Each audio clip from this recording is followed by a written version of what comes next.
ክርስቶስ መድኃኒነ መጻ ወሐመ ወበሕማማቲሁ አድኀነነ። መድኃኒታችን ክርስቶስ መጥቶ ሰው ሆኖ መከራ ተቀበለ፣ በመከራውም አዳነን። ለጥያቄዎቻችሁ መልስ በሚለው ዛሬ በርካቶች በሕማማት ውስጥ ምንድነው እምጸልየው ውዳሴ ማርያም ይጸለያል ወይ ብላችሁ ለጠየቃችሁኝ መልስ እንዲሆን ነው።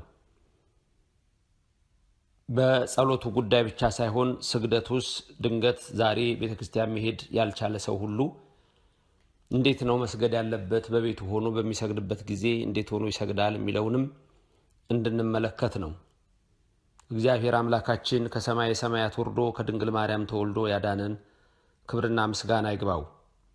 እንግዲህ ሰሙነ ሕማማት ስርዓቱ ጸሎቱ ከሌላው ጊዜ ለየት ያለ ይሆናል። በሰሙነ ሕማማት ውስጥ የማይደረጉ ነገሮች ለምሳሌ ሐሙስ ስርዓተ ቅዳሴን የሰራበት ስጋውና ደሙ ምስጢርን ያሳየበት ቀን ስለሆነ ሐሙስ ይቀደሳል። ሐሙስም ሲቀደስ እንደሌላ ጊዜ ቅዳሴ ሳይሆን ከሌሎቹ ቅዳሴዎች ለየት ያለ ነው። ካህናቱ ያውቁታል። የሚቀደሰው በውስጡ የሚታለፉ ቀለሞች ይኖራሉ ለዛን ቀን ወይም ደግሞ የሚጨመሩ አይነት አሉ። ያቀዳደሱ ስርዓት ሁሉ ነገሩ ህግና ስርዓት አለው። በአጠቃላይ ሰሙነ ሕማማት ውስጥ 5500 ዘመን በኃጢአት በጨለማ የነበርንበትን ስለምናስብ በዚህ ጊዜ ውስጥ ምንድነው መጸለይ ያለብኝ ብለው ሰዎች ይጠይቃሉ። እንዳልኳችሁ ቅዳሴ አይቀደስባቸውም ከሐሙስ በስተቀር። ከዛ ውጪ መስቀል መሳለም የለም። ምእመናን ሲገናኙ ሰላምታቸው እንደምታውቁት በአም ሆነው አምሃ በማቅረብ ዝቅ በማድረግ ባለ ሁኔታ ነው። ሕማማቱን ሁሉ ለምን ይሄ የሆነ ይሁዳም ከእሑድ ከሰዓት ጀምሮ ጌታን ለማስያዝ ያስብ ስለነበር እነሱም ሊይዙት ሊገሉት ያስቡ ስለነበረ ሕማማቱን በመናስብባቸው በዚህ ጊዜ ውስጥ ሁሉ ይሁዳ በሰላምታ ጌታውን ስለሸጠ ከዚህ የተነሳ ስርዓቱ ተሰርቷል። ስለዚህ በዚህ በሕማማት ውስጥ የምናደርጋቸው ነገሮች ምን አይነት ስርዓቶች አሉ የሚል ነው። በአጠቃላይ ግን ብዙ ሰዎች ውዳሴ ማርያም መጸለይ ይችላል ወይ በዚህ ጊዜ ምን ልጸልይ ነው? በዚህ ጊዜ እንደውም ጸሎት በጣም ብዙ የሚጸለይበት ነው። እንዳልኳችሁ የሚቀረው ስርዓት ያልኳችሁ በቤተክርስቲያን በየዕለቱ የሚደረገው የሰብሐተ ነግ እሱ በሕማማቱ ስለሚተካ ነው እንጂ ጸሎት እንደውም አብዝተን የምንጸልይበት ስግደት አብዝተን የምንሰግድበት ጊዜ ነው። ብዙ ሰዎች ግራ የሚገባቸው ውዳሴ ማርያም አይጸለይም የሚል ነው። ውዳሴ ማርያም ይጸለያል። እንደውም ሕማማቱን በቤተ መቅደሱ ስርዓቱን ስናደርስ መጀመሪያ ገና ተሰብስበን ትእዛዝ አለች። በተቀደሰች ቤተ ክርስቲያን ውስጥ በምንሰበሰብበት ጊዜ ሌሊት በምንሰበሰብበት ነግህ ላይ ሰለስት በምንሰበሰብበት እያለ በየሰዓቱ የተከፋፈለ አለ። በዛ ውስጥ ምንድነው የሚጸለየው ብላችሁ ካላችሁ ዳዊት ነው። ዳዊት ይጸለያል፣ ይከፋፈላል። ከዛ እንደገና ደግሞ መኃልየ ነቢያት 15ቱ የነቢያት ጸሎቶች አሉ። እንደገና ደግሞ 5ቱ መኃልየ ሶሎሞን አለ። እሱ ይጸለያል። ውዳሴ ማርያም ይጸለያል። ስለዚህ በሚጸለይበት ሰዓት እናንተ ግን እንደ ምእመንነታችሁ ምን ላድርግ ብላችሁ የተጨነቃችሁ ሰዎች ጸሎታችሁ ምን እንደሚሆን ልንገራችሁ። አብዝቶ የሚጸለየው መዝሙረ ዳዊት ነው። ብትችሉ በግዕዙ ካልቻላችሁ በአማርኛ። እንደውም መዝሙረ ዳዊት በየቀኑ ራሱ 30 ያህል ተከፋፍሎ 150 መዝሙር በየቀኑ ነው መጸለይ ያለበት። ያንን ከሥራ ብዛት የተነሳ ከአንዳንድ ሁኔታ የተነሳ ያልቻላችሁ ሰዎች ትኖራላችሁ። ሲገባችሁ ታደርጉታላችሁ። ስለዚህ አሁን ግን ዋናው በጣም የሚጸለየው ጸሎት አንዱ መዝሙረ ዳዊት ነው። መዝሙረ ዳዊት በቀን በቤተክርስቲያን ውስጥ ሙሉ ይደገማል። ሰኞ ላይ እንደዚህ፣ ማክሰኞ ላይ፣ ሮብ ላይ፣ ሐሙስ ላይ፣ ዓርብ እነዚህ ሁሉ መዝሙረ ዳዊት የሚደገምባቸው ዋናው ነገር ነው። መዝሙረ ዳዊት ልክ ወደፊት የሚሆነውን የጌታን ነገር ስለሚያሳይ መዝሙረ ዳዊት አንዱ ትልቁ ጸሎት ነው። ሁለተኛ ወንጌል ማንበብ ትችላላችሁ። ወንጌል 4 ወንጌላውያት መጽሐፍ ቅዱሳችሁን ገልጣችሁ ማንበብ እሱ ራሱ ትልቁ ጸሎት ነው። አንዱ ትልቁ ጸሎት ነው። ሌላው ቅድም ያልኳችሁ የመኃልየ ነቢያት 15ቱንና መኃልየ ዘሶሎሞን በመጽሐፍ ቅዱስ ውስጥ ያሉት እሱ ትልቁ ጸሎት ነው። ከዛ እንዳልኳችሁ ይሄ የነቢያቱ 16ቱም ነቢያት አበይት ነቢያት 4ቱና ደቂቅ ነቢያት 12ቱ በአጠቃላይ የነቢያት መጽሐፍ እሱም በየውስጡ በየገብረ ሕማማቱ ገብቶ እየተመረጠ የሚጸለይ የሚነበብ ነው። እሱም ይጸለያል።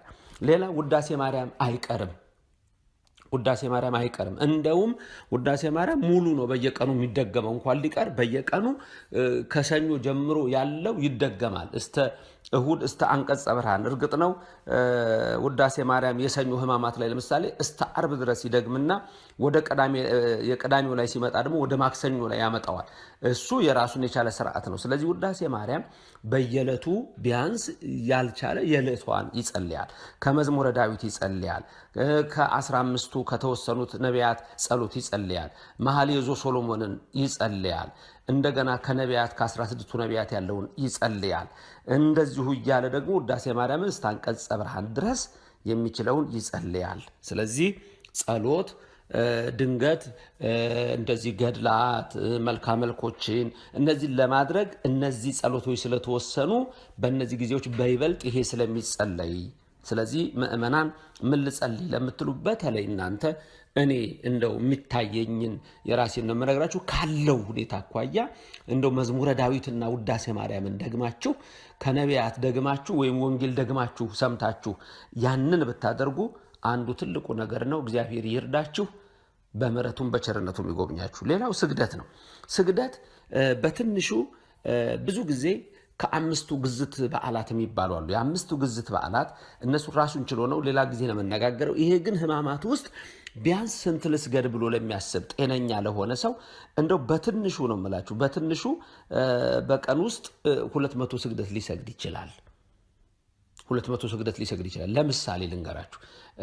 ጠዋት 3 ሰዓት ላይ፣ ቀን 6 ሰዓት ላይ፣ ከሰዓት 9 ሰዓት ላይ፣ ማታ ደግሞ እንደዚሁ 11 ሰዓት ላይ ለምሳሌ ጸልዩ በእንተ ጽናዛት እየተባለ በቤተ መቅደስ ውስጥ ስርዓቱ ሲደረግ የዛን ጊዜ 41 ኪራ ላይሶ ስግደት ይሰገዳል። በአንድ በኩል 20 በአንድ በኩል 21 እየተደረገ ይሄንን 4 ጊዜ እንኳን እናድርገው ብንል 164 ጊዜ እንሰግዳለን ማለት ነው። 164 ጊዜ የቻለ ከዛም በላይ ይሰግዳል። ግን ይሄ ነው። ያልቻለ ደግሞ እንደውም ህሙም የሆነ ሰው ከዚህ ሁሉ እግዚአብሔር ነፃ ያደርገዋል፣ ያውቀዋል። እግዚአብሔር በደዌ ታሞ አልጋ ላይ ተኝቶ ቆመ ስገድልኝ አይለውም ኢየሱስ ክርስቶስ፣ ምሕረቱን ለሁሉም ይላክልን። ስለዚህ በትንሹ 164 ጊዜ 41 ጊዜ እንኳን 4 ጊዜ ብናደርገው ማለት ነው። ይሄ እንግዲህ እግዚአብሔር ፍጹም ጤናውን ሰጥቶ በረከቱ ሰጥቶ የሚችል ሰው በመቅደሱ የሚሰበሰቡ ሁሉ በአንድ ላይ እያረፉ የሚያደርጉት ነው። 41 ጊዜ 3 ሰዓት ላይ ክርስቶስን በፍርድ አደባባይ ያቀረቡበት፣ 6 ሰዓት ላይ የሰቀሉበት፣ 9 ሰዓት ላይ ነፍሱ የወጣችበት፣ 11 ሰዓት ላይ ወደ መቃብር የወረደበትን በማሰብ እንኳ 41 ግርፋቱን በማሰብ 40 ነበር ግርፋቱ፣ አትርፈው ስለገረፉት 41 ጊዜ ስግደት ይደረጋል። ስለዚህ 4ቷን ሰዓት ጠዋቷን 3 ሰዓት፣ ከዛ ቀኑ 6 ሰዓት ቀትር፣ ከዛ ደግሞ ከሰዓት የተባለው ተሰዓት 9 ሰዓት፣ ከዛ ደግሞ የመቃብር ሰዓት ወይም የነዋም ሰዓት ወይም ማታ ላይ ደግሞ ያለውን እንኳ ብናረግ 164 ይሆናል። ከዛ ውጭ እንደገና በቤተክርስቲያን ስትሰበሰቡ በቤተክርስቲያን ሆናችሁ የምታስታውሱ ካላችሁ ለካህይል እየተባለ 12 ጊዜ እንደገና በተባሪው በቀኝና በግራ የሚባላል 12 ጊዜ። እሱን ራሱ እንደው ዝም ብለን አምጥተን ወደ 4 አድርገን ብናመጣው እንኳን 48 ጊዜ ሊሆን ነው ስንወስደው። ይሄ የምላችሁ እንግዲህ እንዲገባችሁ ነው እንጂ ሙሉ ስርዓቱን አይደለም እየነገርኳችኋለሁ።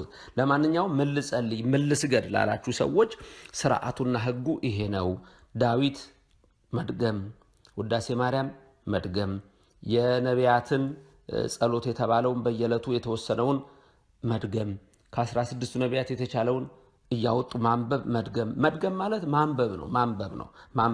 መጸለይ ነው፣ ግን በተመስጦ በስነ ስርዓት በጸሎት ነው። ውዳሴ ማርያም ዋና ጸሎት ነው። አንቀጸ ብርሃንም ይጨመራል። ስለዚህ የየዕለቱን እየተደረገ በእንዲህ አይነት ሁኔታ ሕማማትን ታሳልፋላችሁ። ለዚህም ደግሞ እግዚአብሔር ይርዳችሁ። ያለ ድካም ያለ ደዌ ያለ መከራ እግዚአብሔር ለትንሣኤው ብርሃን ያድርሰን። በዓለማችን ላይ ያለውን ይህንንም መከራ ሁሉ ገፎ ይውሰድልን።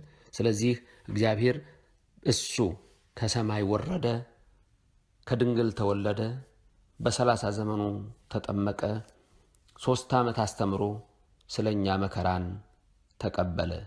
መጻ ወሐመ ወበሕማማቲሁ አድኀነነ። መጣ ሰውም ሆኖ መከራን ተቀብሎ እኛን ልጆቹን በመከራው መከራችንን ወስዶ አዳነን። እናቱ አትለየን። ዓለምን ሰላም ያርግልን። የልባችሁ ይፈጸምላችሁ። ለትንሣኤው ብርሃን ያድርሰን።